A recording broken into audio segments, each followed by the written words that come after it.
यदि आपने अभी तक इस चैनल को सब्सक्राइब नहीं किया है तो सब्सक्राइब बटन दबाएं। लाइव नोटिफिकेशन तथा नए वीडियो की सूचना पाने के लिए बेल बटन भी दबाएं।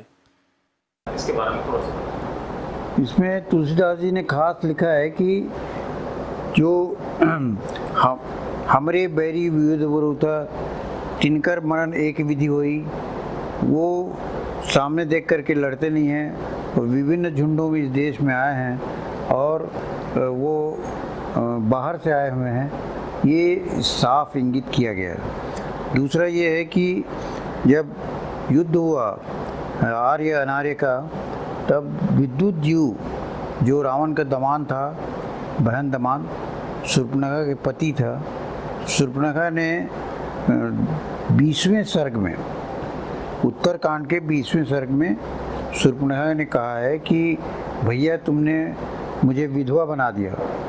तो रावण बोले कि मैं जानबूझकर नहीं किया, और विद्युत जीव उसके दमान थे, तो वो आया मेरे सामने और देवताओं की तरफ से लड़ रहा था और मेरी तलवार चल गई और मेरा उसमें कोई दोष नहीं है। तो आप 14,000 जोड़ी जानवर लेके और 14,000 राक्षस माने किसान को राक्षस कहा गया है, किसान को ले जाओ और गोदावरी तट में जा करके वहाँ खेती करो, वहाँ कपास भी पैदा होगा और अनाज भी पैदा होगा। तो लंका की जो पहाड़ी ज़मीन है उसके लिए वो आवश्यक है, और जाओ तुम खेती करो।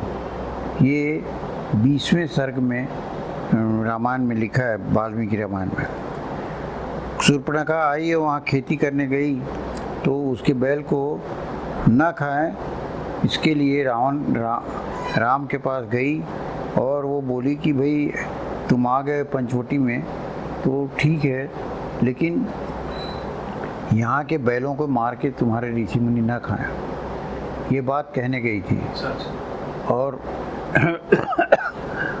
रहो यानी हमारे प्रदेश में आपको कोई मना नहीं है, यहाँ जो जगह ज़मीन की कोई कमी नहीं है, लेकिन यज्ञ हवन तर्पण में आप बैल को मार के खाते हो, ऋषि मुनि लोग खाते हैं, उसको आप मना कर दो, अन्यथा फिर उनसे युद्ध होगा।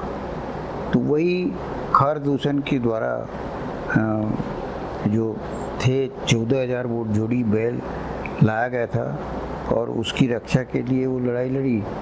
और तुलसीदास ने कहा भी है कि रावण को चुनौती देने के लिए शूर्पणखा का नाक कान काटा गया, उसका स्तन काटा गया।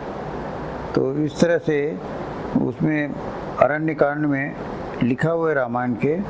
और आगे और ये है कि लक्ष्मण गए बना जब लेन कंदमूल आओ, लक्ष्मण गए बनाई जब लेन कंदमूल फल, तब वो कहते हैं कि तुम, सीता से कहते हैं रावण कि तुम पावक माँ करो निवासा, तुम अग्नि में समा जाओ, माया की सीता बन जाओ, और माया की सीता बन करके और रावण के यहाँ चले जाना, ताकि मैं निश्चर विहीन कर सकूं, रावण को मार सकूं। ये बात कही, और ये बात लक्ष्मण नहीं जानता था, इसलिए आगे की चौपाई में कहा गया कि कटुक वचन सीता जब बोला, प्रभु प्रेरित लक्ष्मण मंडोला। ये बोलते हैं राम राम लक्ष्मण सीता बचाओ बचाओ, ऐसा वहाँ से आवाज़ आता है राम का। तो लक्ष्मण बोलते हैं, सीता बोलते हैं कटुक वचन सीता जब बोला, प्रभु प्रेरित लक्ष्मण मंडोला। ये बोलते हैं कि लक्ष्मण तुम जाओ अपने भाई की रक्षा करो। तो लक्ष्मण बोलते हैं कि प्रभु की भृगुटी तन जाएगी तो भी राम को कोई मार नहीं सकता, और इसलिए उनको सुरक्षा की ज़रूरत नहीं है, आपको सुरक्षा की ज़रूरत है, और इसलिए मैं नहीं जाता।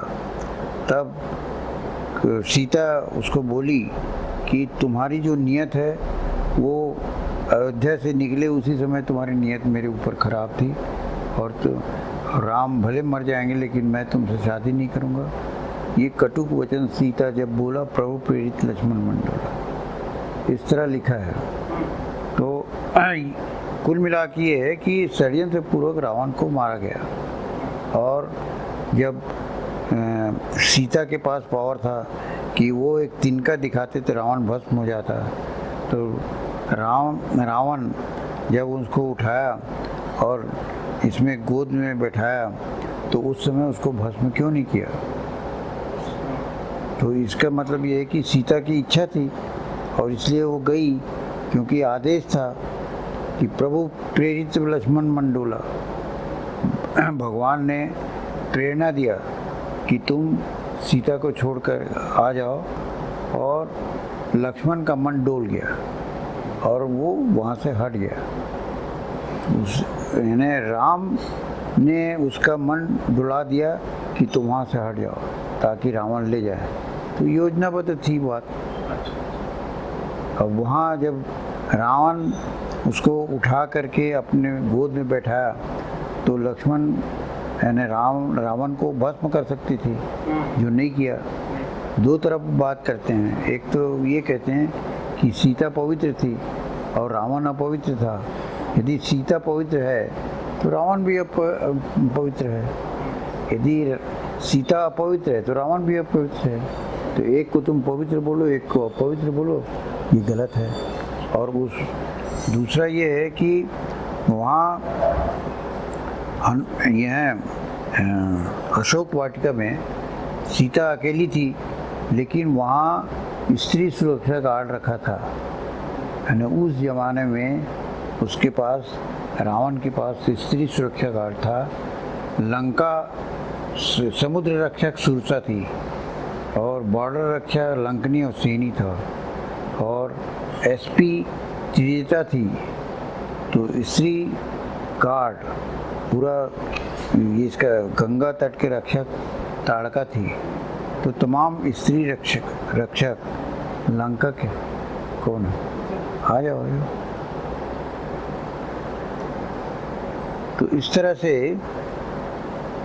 रावण पहले व्यक्ति हैं जो दुनिया में स्त्री सुरक्षा गार्ड रखा, क्योंकि स्त्रियां जो है वो ज़्यादा संवेदनशील होती हैं, ज़्यादा धार्मिक होती हैं, और इसलिए सेना में स्त्रियों को रखा।